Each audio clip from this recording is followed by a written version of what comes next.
আপনাকে কেন এই কথা আমি শুনিয়ে যাচ্ছি? ইমানটাকে মেজে নিন, চকচকে হয়ে যাবে।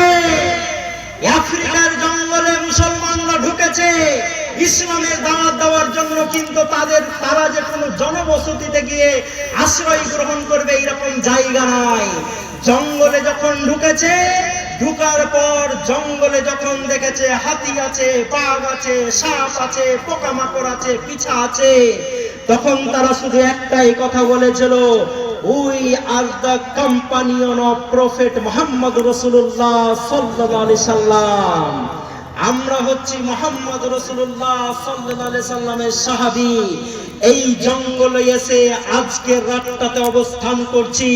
তোমাদেরকে 10 মিনিট টাইম দিচ্ছি। হাতিগুলো জঙ্গল ছেড়ে দেবে, বাঘগুলো জঙ্গল ছেড়ে দেবে, সাপগুলো জঙ্গল ছেড়ে দেবে। যদি না ছাড়ে, যদি না ছাড়ে, যদি না ছাড়ে, আমাদের হাতে তলোয়ারি তার বিচার করে দেবে। এই কথা বলার পর সেই গভীর জঙ্গল থেকে সরসর করে শব্দ আসছে, হুম হুম করে শব্দ আসছে, গুটগাট করে শব্দ আসছে। সাহাবীরা যখন মাথা নত করে দেখেছে, সাপগুলো যেন তার বাচ্চাগুলোকে বলছে, তাড়াতাড়ি পালা, মুসলমানরা এসছে। হাতিগুলো তার দলবলকে নিয়ে বলছে, তাড়াতাড়ি পালা, এখানে মুসলমানরা অবস্থান করবে। বাঘগুলো বলছে, হয়ে যায়, টাইমের ভিতরে দল বলে আপনি আফ্রিকার জঙ্গল খালি করে দাও। বলো সেই মুসলমানদের কি তাকত ছিল কথার, যাদের কথায় হাতিরা জঙ্গল ছেড়েছে, সাপেরা জঙ্গল ছেড়েছে, বাঘেরা জঙ্গল ছেড়েছে। সেই ইসলামটা আজকে আছে না নেই? সেই আল্লাহ আজকে আছে না নেই? সেই মুসলমান আজকে আছে না নেই? তাই তো আপনার ঘাবড়ানোরও কিছু নেই।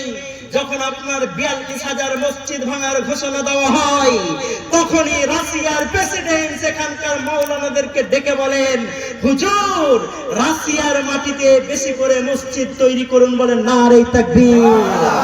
কেন? কেন? এই কোরআন, এই কোরআন। রাশিয়ার মানুষরা যখন কমিউনিস্টের কথা সেখানে চলতো, 4.5 কোটি মানুষকে হত্যা করা হয়েছে দ্বিতীয় বিশ্বযুদ্ধের সময়তে।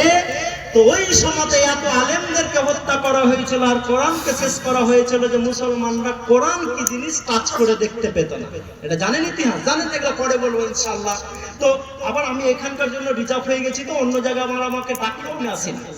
বুরহান ভাই যখন বলেন, ভাইজান আমাদের এটা আছে, আজকে আমার জালসা ছিল ঝাড়খণ্ডের ঝিকরহাটিতে। বুরহান ভাই, আজকে আমার জালসা ছিল, আমি জালসা এখন নিলে মিস করি না।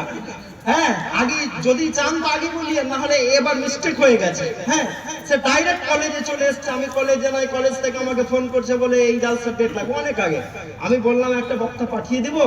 বলে বক্তা পাঠিয়ে কি হবে, আপনার কি তো লোক চাইছে? আমি ফোনে বলে দিব।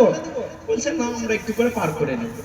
তো বুরহান ভাই আমাকে যেহেতু এখানকার জন্য বলে রেখে দেন, আশপাশে আসাও আমার সেরকম হয় না। তো